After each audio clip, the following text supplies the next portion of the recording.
Aeloria traced the raised line of the scar that split her face, a permanent testament to the day her life had shattered.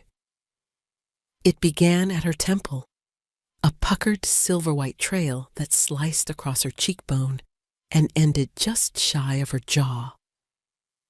In the rigid, hierarchical world of the werewolf packs, where strength and physical perfection were prized above all else, her scar was more than a disfigurement. It was a brand, the mark of an outcast, a failure, an omega. The summons had arrived that morning, a scroll bearing the obsidian seal of the Alpha King. Panic, sharp and cold, had ripped through their small, disgraced household. The sovereign's choosing was an event meant for the proudest alphas, a chance for their pristine, powerful daughters to be presented as potential mates for the king. It was a political battlefield of beauty and ambition, a place her family no longer belonged. Her sister, Izarel, was their only hope. Izarel was everything Aeloria was not. Flawless, graceful, with the confident bearing of the alpha blood that ran thin in their veins, but still held a flicker of its former fire. Her parents had poured every remaining resource into Izarel's upbringing, polishing her like a precious gem they hoped might buy back their honor. "He will choose you," their mother had whispered, clutching Izarel's hands, her eyes feverish with desperation. "He must." But fate, it seemed, had a crueler sense of humor. A sudden, violent illness had swept through Izarel the night before their departure, leaving her pale and racked with fever, unable to stand. Forfeiting the summons was not an option. It would be seen as a direct insult to the king, an act of defiance that would see their family exiled or worse. So, the decision was made. A whispered, frantic argument in the dead of night that ended with her father's defeated sigh. Aeloria's would go in Izarel's place, not as a genuine candidate, but as a token, a placeholder, a walking apology for their family's failure. Now, standing in the cold antechamber of the great hall, she felt the weight of 1,000 hostile stares. She wore a simple gray dress, the best she owned, but it was homespun and drab compared to the silks and velvets of the other candidates. They were a flock of vibrant, preening birds of paradise, and she was a common sparrow, broken-winged and plain. Whispers followed her like shadows. "Look at her face. An omega? Here, the fallen house of Viridian has no shame." Aeloria kept her eyes fixed on the stone floor, her hands clenched at her sides. Shame was a familiar cloak, one she had worn for years, but beneath it a strange resilience had taken root. She had learned to endure. She possessed a secret, a quiet strength that no one saw or understood. It was a peculiar empathy, an ability to feel the echoes of pain in others, and sometimes, if she concentrated, to soothe them. Most considered it a morbid curse, another sign of her defective nature. To her, it was simply a part of who she was, a silent language she shared with the hurting world. The great doors groaned open, and a herald's voice boomed, calling the name of a rival house. Another perfect daughter glided into the throne room. Aeloria knew her turn was coming. She was not here to be chosen. She was here to be publicly shamed, a final, brutal confirmation of her and her family's worthlessness. She took a deep breath, steeling herself for the humiliation to come. Her only goal was to survive it. The reputation of Alpha King Dareth preceded him like a storm front. They called him the Shadow King, the Iron Alpha, a ruler who had seized his throne at a young age after a brutal conflict that had left the old guard shattered. He was a recluse, a specter who governed from the imposing walls of his obsidian fortress. It was said he was merciless, that his power was absolute and terrifying. Most chilling were the rumors of a curse. Whispers in the dark spoke of a malady that isolated him, an affliction that made him untouchable. For a decade, he had rejected every potential mate, from the fiercest alpha daughters of the northern packs to the most beautiful sirens of the coastal clans. None were deemed worthy. None could get close. The herald's voice finally called her name, or rather, her family's. Lady Eloria of the Fallen House Viridian, in place of her sister, Izirel. The addition was a deliberate barb, a twist of the knife for all to hear. A collective, derisive snort rippled through the gathered court. Eloria felt a hot flush creep up her neck, but she forced her chin up and walked forward. She would not give them the satisfaction of seeing her cower. The throne room was vast and cold, dominated by shadows that clung to the high vaulted ceilings. At the far end, upon a throne carved from a single piece of black stone, sat the king. He was a silhouette against the dim light filtering through a high window. All she could make out was a broad, powerful frame and the chilling gleam of the silver mask that covered the upper half of his face. It was intricately worked, shaped like a snarling wolf, but its empty eye sockets seemed to absorb all the light and warmth in the room. His power was a physical force. It pressed down on her, an oppressive weight that made the air thick and hard to breathe. It was ancient and raw, laced with something else, a jagged edge of relentless, unending pain. Her own strange gift resonated with it instantly, a low thrum of agony that vibrated deep in her bones. It was the most profound suffering she had ever sensed. She stopped at the required distance and sank into a clumsy curtsy, her eyes still on the floor. The silence stretched, heavy and suffocating. She could feel the court's amusement turning to confusion. The king was supposed to dismiss her with a contemptuous flick of his wrist. Instead, he spoke. His voice was a low growl, rough and strained, as if forcing the words through gravel. "You are not the one named in the summons." It was a statement, not a question. "My sister fell ill, Your Majesty," Eloria said, her own voice barely a whisper. "I came so my family would not show you disrespect." Another long pause. She could feel his focus narrow, a predatory intensity that made the fine hairs on her arms stand up. The phantom ache emanating from him sharpened. Then he asked the strangest question. "Step closer." She obeyed, her heart hammering against her ribs.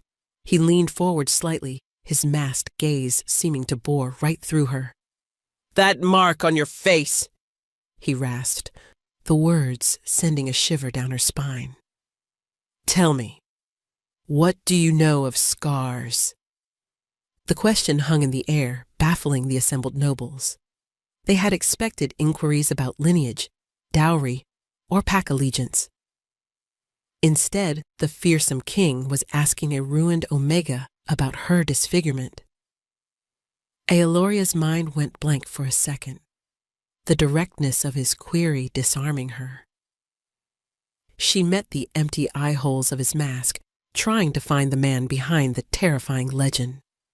The agony she sensed from him was a constant grinding hum, a baseline of torment he must live with every second of every day.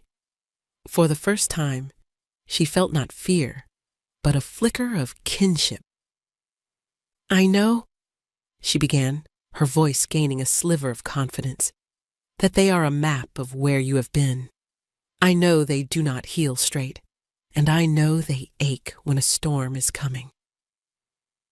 A low murmur swept through the court, a mix of shock and scorn at her audacity, but the king did not move.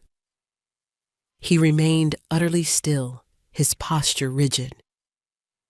The air around the throne seemed to crackle with a tension that had nothing to do with royal authority and everything to do with a deeply personal wound. He considered her words for a long moment. No one dared to breathe. The other beautiful candidates who had stood with such pride now seemed like porcelain dolls, fragile and irrelevant. They knew nothing of scars. Finally, King Dareth raised a gauntleted hand, not to dismiss her, but to silence the whispers. He addressed his regent, his voice carrying an unmistakable command. "Lord Zorthan, the choosing is concluded for the day. The other candidates are dismissed." A wave of stunned disbelief washed over the hall. Dismissed? All of them? Lord Zorthan, a hard-faced alpha with silvering hair and cold, calculating eyes, stepped forward. He was the king's uncle, a man who wielded immense influence. "Your Majesty? Surely you do not mean—" "I mean precisely what I said." Dareth cut him off, his tone dropping to a dangerous growl. The oppressive weight of his power intensified, and Zorthan wisely fell silent, though his jaw was tight with fury. Dareth's masked gaze then fell back to Eloria. "You will remain." If the previous announcement had caused a shock, this one was a cataclysm. Eloria felt her blood run cold. Remain? Why? What could he possibly want with her? The court erupted into a chaotic buzz of speculation. Lord Zorthan shot her a look of pure venom, his eyes promising retribution. Guards escorted the other women out, their expressions a mixture of outrage and confusion. Soon, the great hall was empty, save for Eloria, the king on his throne, and a handful of his personal guard. "You will be given chambers in the West Wing," the king stated, rising from his throne. He was even larger than she had imagined, a mountain of dark leather and muscle. "You are not a prisoner, but you will not leave the castle grounds. Is that understood?" "Yes, Your Majesty," she stammered, completely overwhelmed. He started to descend the dais, his movements stiff and controlled. As he passed her, the wave of his pain washed over her so intensely it made her dizzy. It was a physical, searing agony, sharp as broken glass, and deep as a poisoned well. He paused for a fraction of a second, his masked face turned toward her.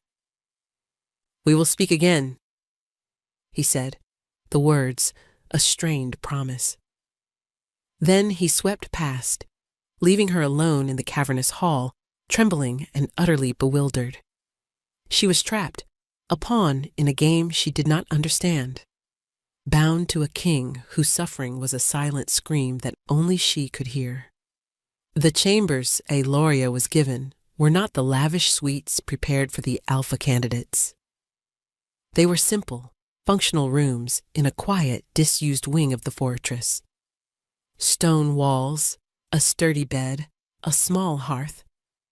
It felt less like a guest room and more like a comfortable cell. She was watched constantly. Guards stood silent sentinel at the end of her corridor. Servants brought her meals, their faces impassive, their eyes filled with a fearful curiosity.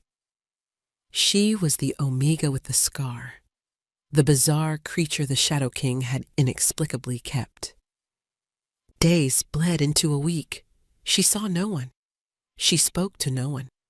The king did not summon her. The isolation was a heavy blanket, but it was the proximity to him that truly frayed her nerves.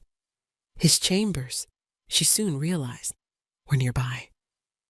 Through the thick stone walls, she could feel the pulsating rhythm of his pain.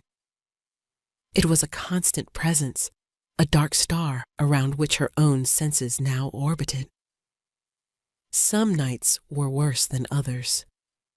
On those nights, the agony radiating from him became a palpable force, a tide of suffering that seeped into her rooms and left her breathless. She would lie awake, her own body aching in sympathy, her hands clenched in the sheets as she fought the overwhelming urge to go to him, to try and offer some comfort, however small. One night, the wave of his torment was so violent it felt like a physical blow. A silent, psychic scream echoed through the castle, one she was sure only she could perceive. It was raw, desperate, and stripped of all the control he so carefully maintained. Unable to bear it any longer, she rose from her bed, her heart pounding a frantic rhythm against her ribs. Driven by an instinct she couldn't explain, she slipped out of her room.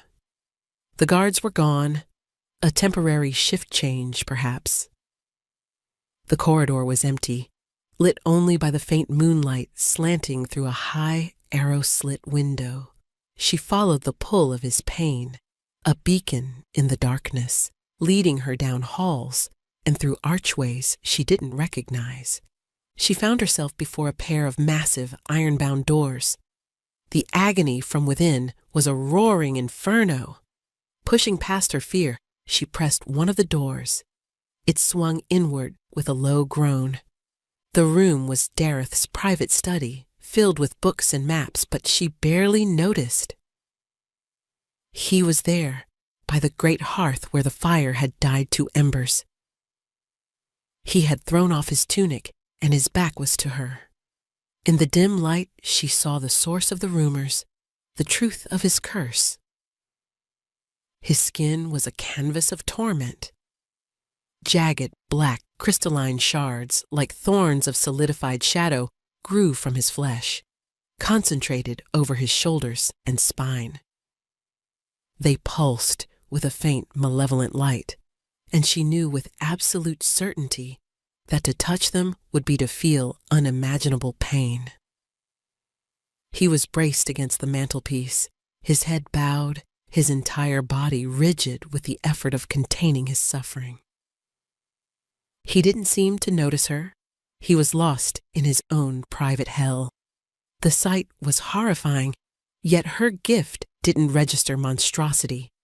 It registered only pain, a level of pain that should have killed any man. Without thinking, without a plan, she took a hesitant step into the room.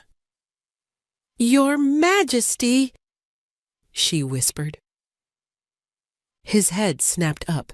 He spun around, his eyes, visible beneath the mask, wide with shock and fury. "Get out!" he roared, the sound more animal than man. But Aeloria didn't run. She stood her ground, her gaze fixed on the torment etched into every line of his body. She held up her hands, not in surrender, but in a gesture of peace. I can help," she said, the words feeling utterly inadequate. "No one can help," he snarled, taking a staggering step back. "Now leave before you see worse." "I am not afraid," she said softly, and it was the truth. She was terrified of his power, of his position, but not of his pain. His pain was something she understood. Closing her eyes, she reached out, not with her hands, but with her mind, with the core of her strange gift. She focused on the jagged edges of his agony, not trying to take it, but to smooth it, to pour a balm of quiet calm over the raging fire. She thought of cool water, of silent snowfalls, of the deep peace of a forest at midnight. Dareth froze. The rigid tension in his shoulders lessened by a fraction. He stared at her, the fury in his eyes slowly being replaced by a dawning, incredulous disbelief. "What "What are you doing?" he breathed. "I'm quieting the storm," she whispered back, opening her eyes. For the first time since she had arrived, the suffocating aura of his pain receded, even if just for a moment. He looked at her, the scarred Omega girl, and in the depths of his shadowed eyes, she saw not a king, but a man who had just felt his first moment of peace in a lifetime of agony.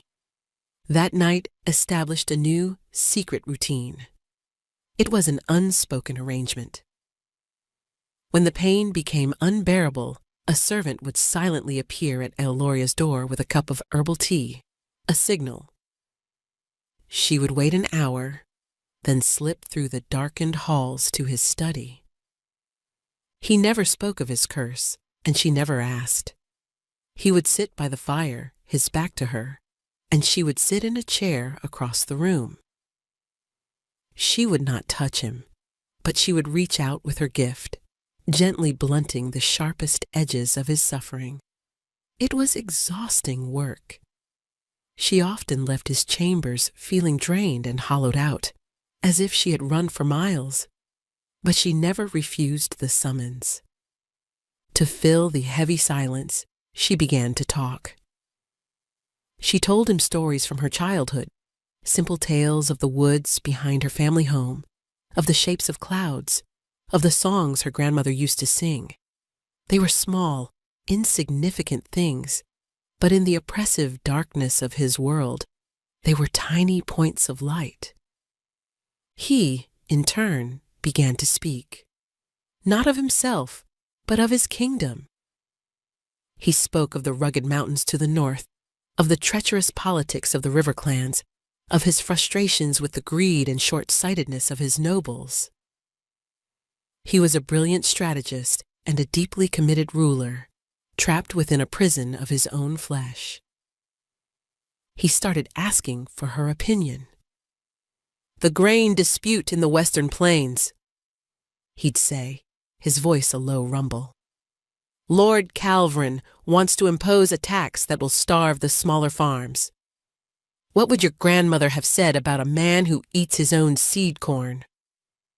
She would answer simply, drawing on the common-sense wisdom of a life lived far from the machinations of power.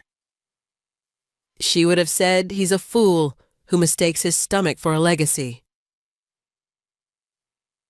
A low, rough sound would escape him, one she eventually identified as a choked laugh. In those moments, he was not the Shadow King. He was just Dareth, and he was beginning to see her not as a scarred Omega, but as Eloria, his confidant, his anchor. This fragile piece, however, did not go unnoticed. Lord Zorthan watched them with an eagle's eye. He saw the slight easing of the king's perpetual tension, the way his focus in council meetings seemed sharper. And he saw the Omega girl no longer just a court anomaly, but a potential source of influence, a threat to his own. Zorthan began his campaign subtly. He spread rumors. The Omega was a witch, using dark arts to ensnare the king. Her scar was not a mark of weakness, but of a demonic pact. He ensured she was isolated, turning the few servants who had shown her kindness against her with threats and bribes. One afternoon, as Eloria walked in the small walled garden she was permitted to use, Zorthan cornered her. His presence was oily and menacing, a stark contrast to Dareth's raw, honest power. "You are playing a dangerous game, little Omega," he said, his voice a silken threat. "The king is a broken thing. Whatever parlor tricks you are using to beguile him will not last." "I am doing nothing," Eloria said, her chin high. She would not let him see her fear. "Are you?" he sneered, stepping closer. "He is weak. His curse has rotted his mind. He needs a strong hand to guide the kingdom, an alpha queen at his side to secure the bloodline, not a barren, broken thing like you. The word barren was a deliberate, cruel blow, a common insult hurled at Omegas. But it was his next move that terrified her. "Your family," he said softly, watching her reaction. "They are in a precarious position. It would be a shame if some new misfortune were to befall them. A fire, perhaps, or an accusation of treason. Such things are so easily arranged." Ice flooded Gloria's veins. He was threatening her family, the very people who had cast her out, but who she still felt a desperate duty to protect. "Stay away from him," Zorthan commanded. "Let him choose a proper mate. Your cooperation will ensure your family's continued, if miserable, existence."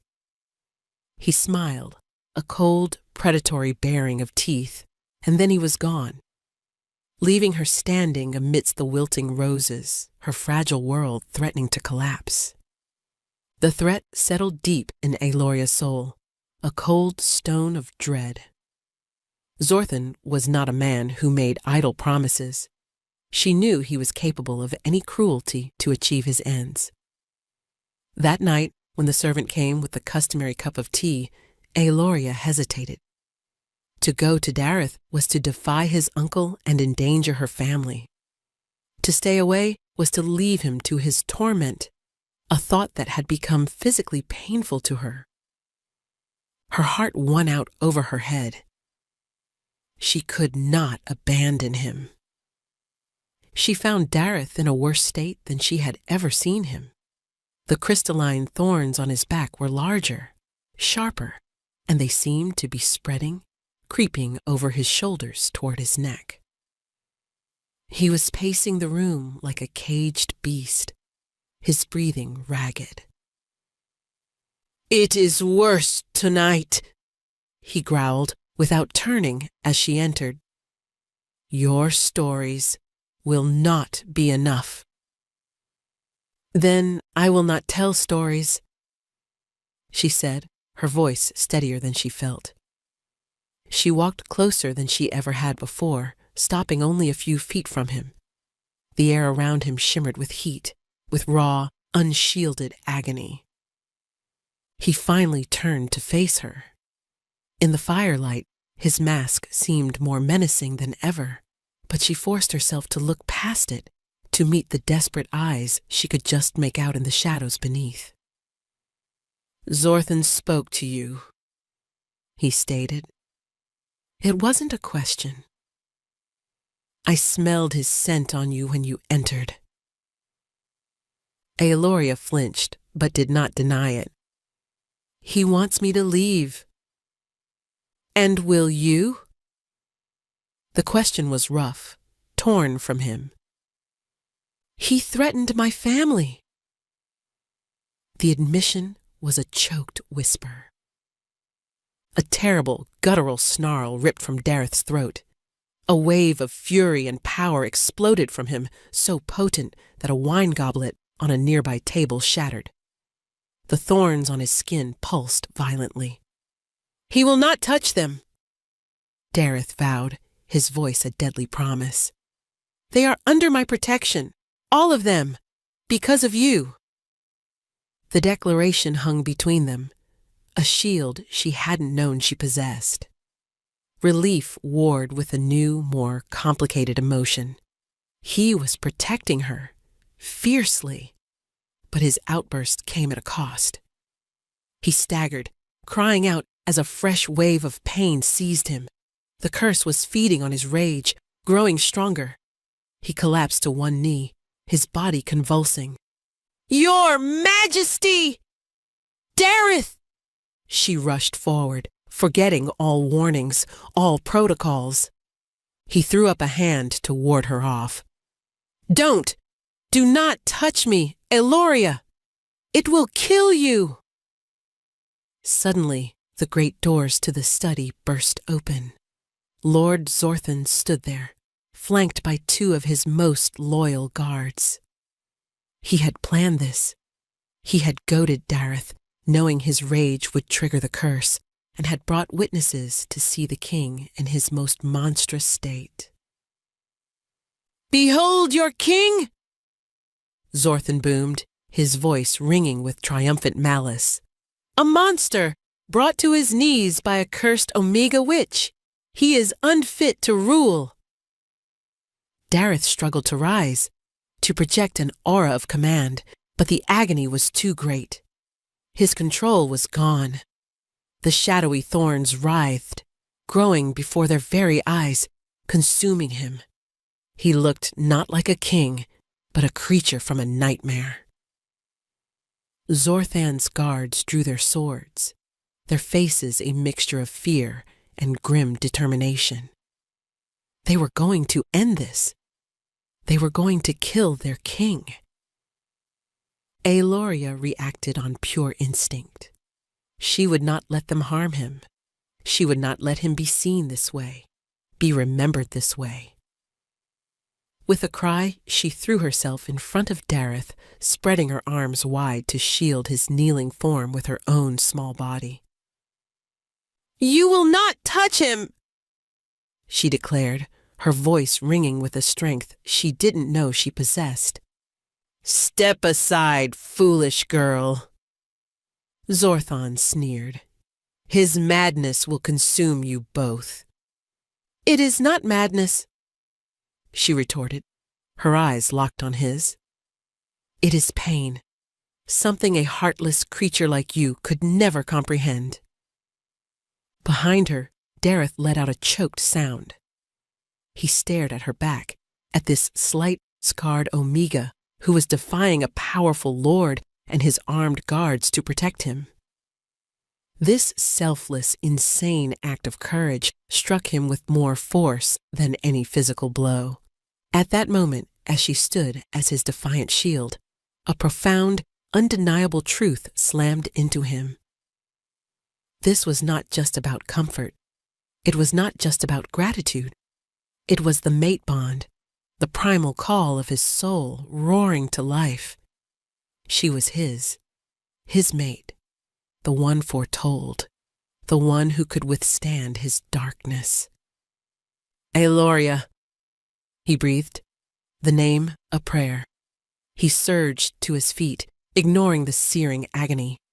A wave of raw, untamed power, black and terrifying, erupted from him. It was not aimed at Aeloria, but flowed around her like a protective cloak, slamming into Zorthan and his men. The guards were thrown back against the far wall, stunned and breathless.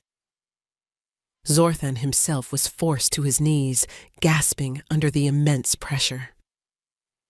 The effort, however, was too much. The thorns on Dareth's body flared with an agonizing light, and he cried out, his legs buckling. As he fell, his mask was knocked aside, clattering to the stone floor. For the first time, Aeloria saw his face. It was a strong, noble face, with a square jaw and high cheekbones. But it was ravaged, a mirror of her own scar, but infinitely worse. A web of black, crystalline lines, like frozen lightning, covered the entire left side of his face, radiating from a temple that was a mass of twisted, thorny tissue. His left eye was clouded and blind. He was beautiful and broken, and in that moment she loved him with a terrifying, all-consuming certainty. Ignoring his previous warnings, ignoring the danger, she knelt and did the one thing she knew she had to do. She reached out and touched his face, her fingers gently tracing the cursed lines on his skin. A bolt of pure, unadulterated agony shot up her arm. It was a white-hot fire, 1,000 knives stabbing into her at once. She screamed, but she did not pull away. Instead, she poured all of her being, all of her gift, into the touch. She took the full, unfiltered brunt of his curse into herself, a willing sacrifice. The pain was excruciating, and the world dissolved into a vortex of white noise and darkness.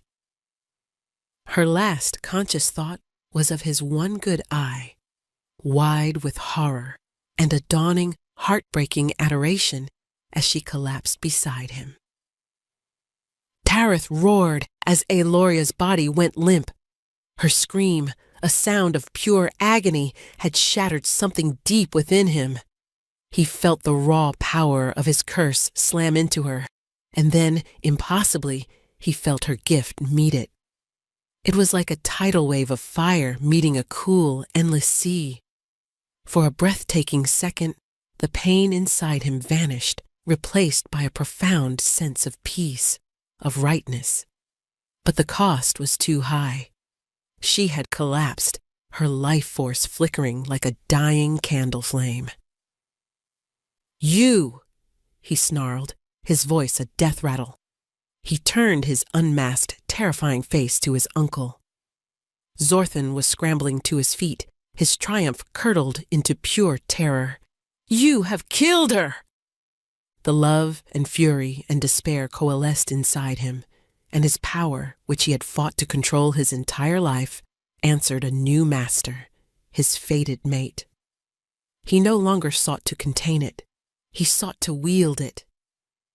Shadows boiled in the corners of the room, coalescing around him. "He is a monster!" Zorthan shrieked to his dazed guards. "He is lost! Kill him! For the good of the kingdom!" But the guards hesitated. They had just witnessed the Omega Girl sacrifice herself for their king, and they had seen the king's power lash out not in madness, but in defense of her. They were warriors, and they recognized the primal fury of a male protecting his mate. Before they could decide, the doors to the study flew open again. This time it was Captain Corain, the loyal head of Dareth's personal guard, followed by a dozen elite soldiers. They took in the scene at a glance.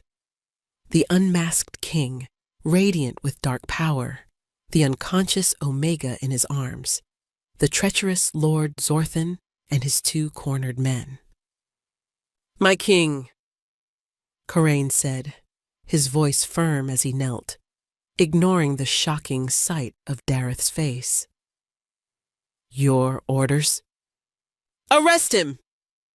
Dareth commanded, his voice shaking with restrained violence. He gently gathered Aeloria into his arms, cradling her as if she were the most precious thing in the world. "Arrest my uncle for high treason! He laid a hand on my queen!" The title fell into the stunned silence of the room. Queen? He had named her. The scarred, broken Omega. His queen. Zorthan paled, his ambitions turning to ash in his mouth. "You are mad!" Zorthan spat as Corain's men seized him. "The council will never accept this. They will never accept her. They will accept their queen, or they will face me," Dareth said, his voice dangerously soft. He looked down at Aeloria's pale face, at the faint scar that had first drawn him to her.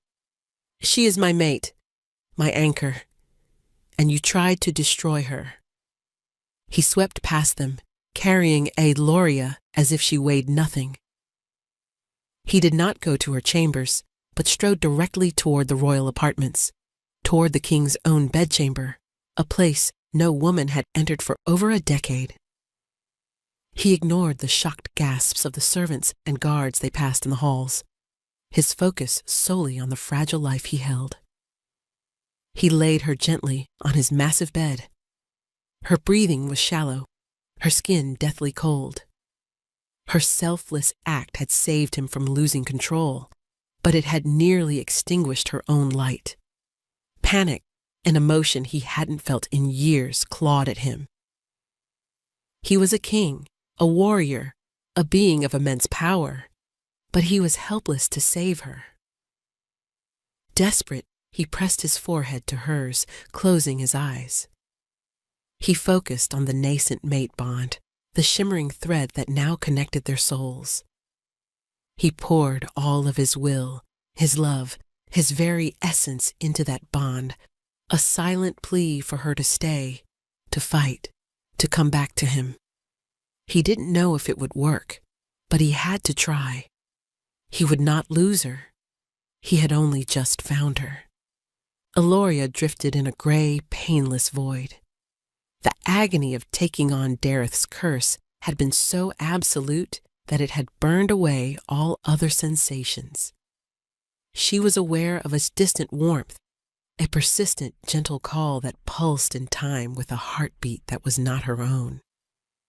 It was a lifeline, a golden thread in the suffocating darkness, and she clung to it with the last vestiges of her will. Slowly, the warmth solidified into a feeling of comfort, of safety. The golden thread became stronger, a conduit pouring strength and a desperate, unwavering love into her. It was Dareth. He was calling her back. Her eyelids fluttered open. She was lying in a vast, comfortable bed, the likes of which she had never seen. The room was regal and masculine, decorated in dark woods and rich crimson tapestries. Dareth was sitting in a chair beside the bed, his head in his hands.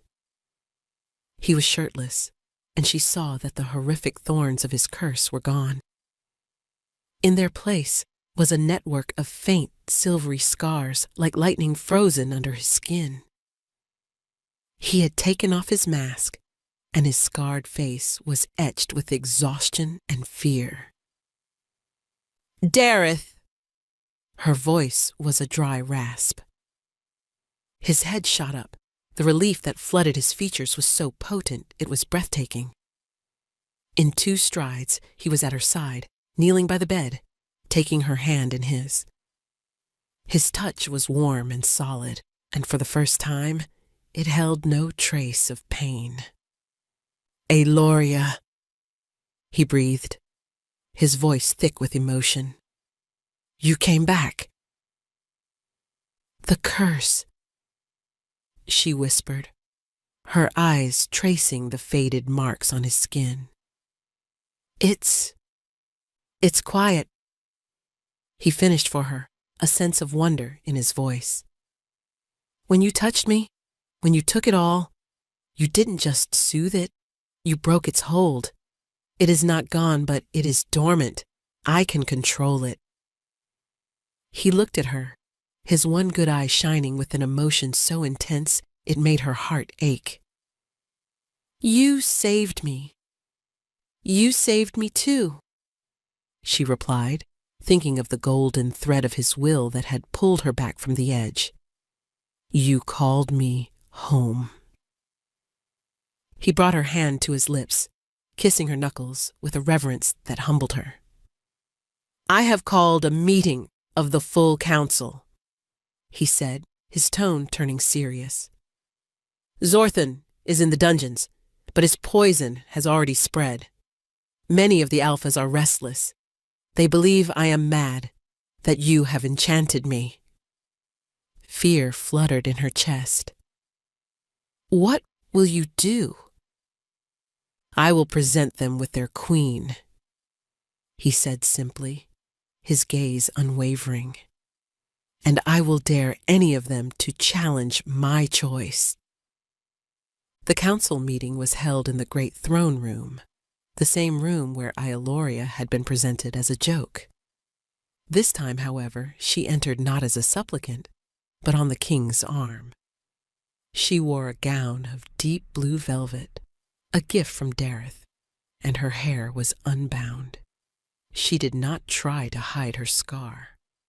Dareth, too, was unmasked, bearing his own scars for all to see. Their entrance was met with a thunderous silence.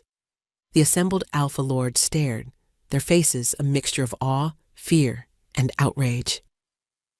Dareth led her not to a seat beside the throne, but to the throne itself. He had her sit, and he remained standing beside her, a clear and undeniable statement of her new status. "For 10 years," Dareth began, his voice echoing in the vast hall, "I have borne a curse that has isolated me and left my kingdom without a queen. Many of you saw this as a weakness." He paused, his gaze sweeping over the crowd. "You were wrong. It was a test, a crucible waiting for a soul strong enough to withstand its fire. His eyes found Aeloria's. I have found that soul. Aeloria of House Viridian is my fated mate. Her courage saved my life. Her strength has tempered my curse. She is not the queen you expected, but she is the queen this kingdom needs. She is my queen. A grizzled old alpha, Lord Calvrin from the Western Plains, stepped forward. Your Majesty, she is an Omega. She has a scar of weakness. How can she possibly bear a true alpha heir? Before Dareth could unleash his fury, Aeloria stood. All eyes turned to her. You are right, my lord, she said, her voice clear and steady. I am an Omega, and I bear this scar. She touched her face. But you mistake the nature of strength. You see it only in muscle and fang. But there is strength in endurance. There is strength in empathy. And there is strength in healing wounds, rather than just inflicting them. She looked from Calvrin to the other uncertain faces. This kingdom is scarred, just like its king, just like me. It is divided by pride and prejudice. It does not need another warrior. It needs a healer. Her words, spoken with a quiet dignity and undeniable truth, resonated through the hall. The alphas looked at their unmasked king, at the peace that now settled on his features, where once there was only tension and pain. They looked at the small Omega who stood beside him, unintimidated and proud. They saw not a witch, but a woman of incredible fortitude. But Zorthon's poison ran deep. A faction of lords, loyal to the old ways and to Dareth's uncle, remained defiant.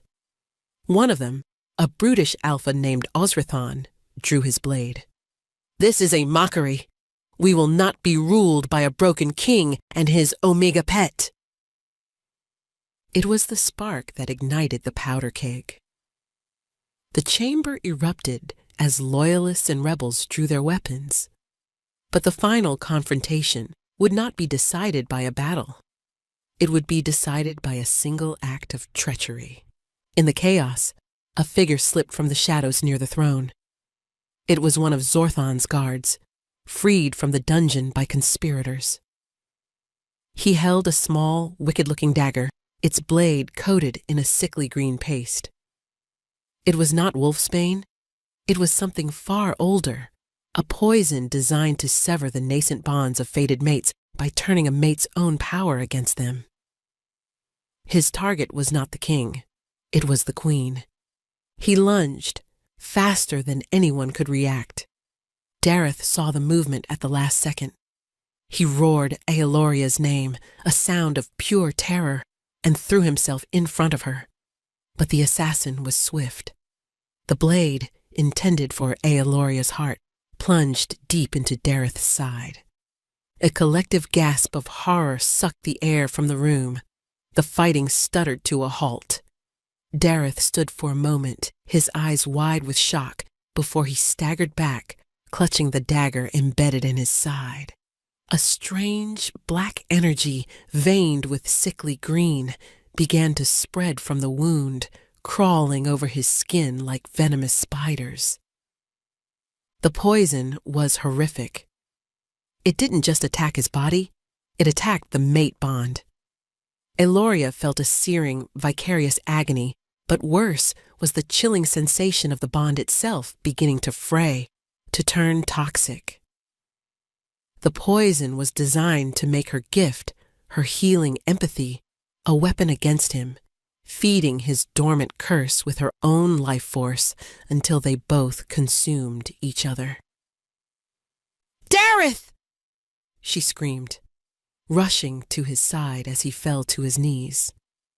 The assassin, seeing his work done, tried to flee, but Captain Corraine cut him down with a single, brutal stroke of his sword.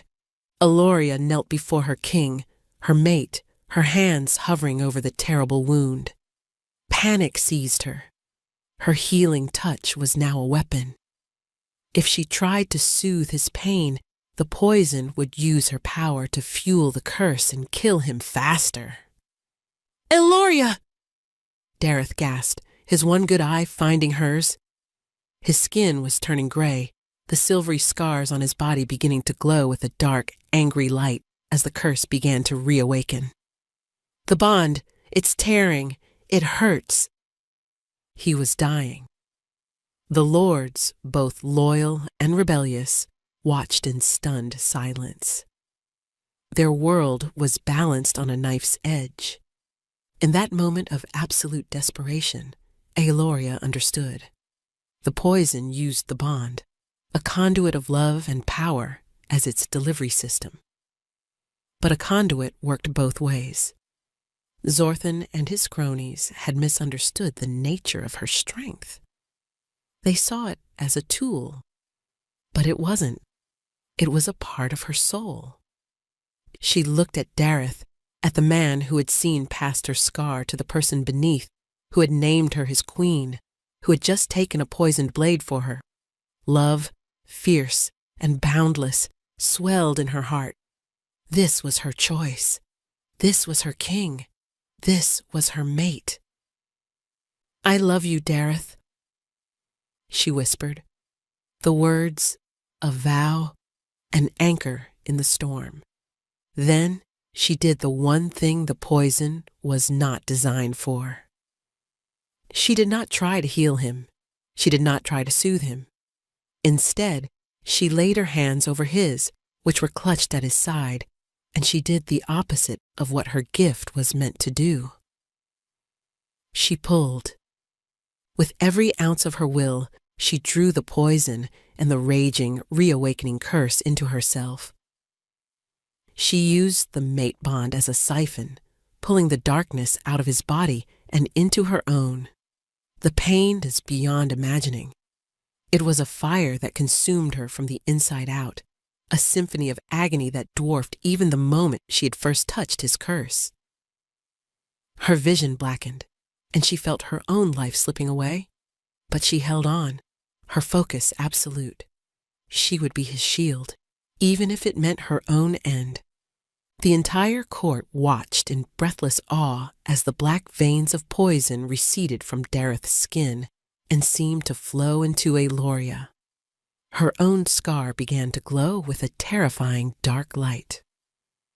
She was taking on the full, combined force of a lethal poison and a decade-old curse.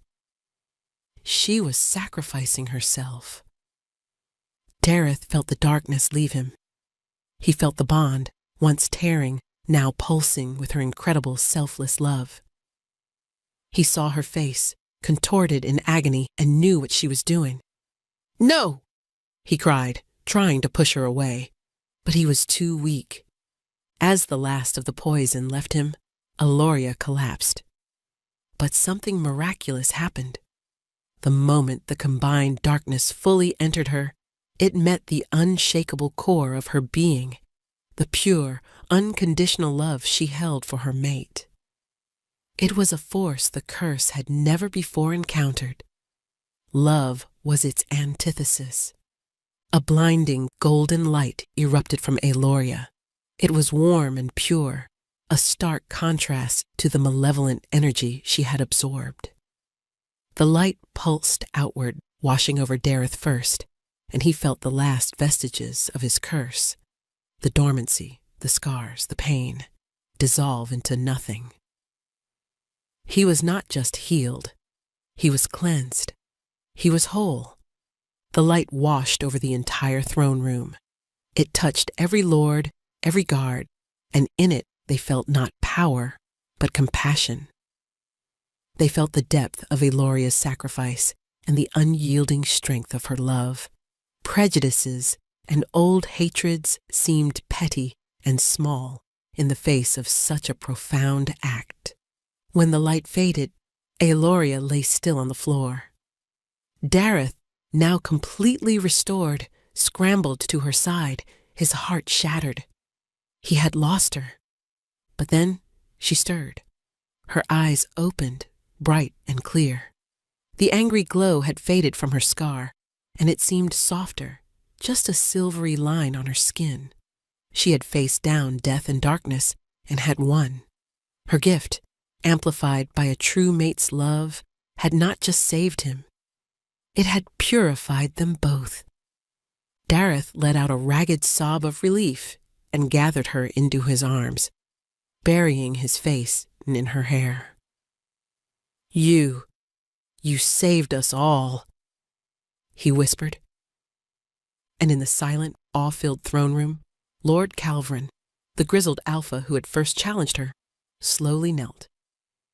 Then another lord, and another. Soon, every single person in the hall, loyalist and former rebel alike, was kneeling before the scarred Omega, who had become the heart of their kingdom. They were not just kneeling to their king. They were kneeling to their true queen. With the last vestiges of rebellion quelled by a miracle, the kingdom was unified as never before. Dareth, free from the pain that had clouded his reign, ruled with a new clarity and compassion, but he made no decision without Aeloria by his side. The formal mating ceremony was held a week later, not in the cold throne room, but in the sunlit central courtyard, attended by alphas, betas, and omegas alike. When Dareth bent his head to mark her, sealing their bond before the eyes of their people and the spirits of their ancestors, it was more than the union of a king and his queen. It was the dawn of a new era. The rigid caste system began to crumble. Aeloria championed the rights of omegas, establishing schools and guilds, ensuring that no one would be judged for their birth rank or for the scars they carried. Worth, she decreed, was found in the heart, and strength was measured in kindness. The Shadow King was no more. In his place stood King Dareth, the healed king, who ruled with his queen, Aeloria, the steadfast. Their love story became a legend, a tale told by hearthsides to inspire hope in the darkest of times. The fortress that had once been a symbol of fear and isolation became a place of warmth and justice. 1 year later, Aeloria stood on the balcony of their chambers, a gentle breeze stirring her hair.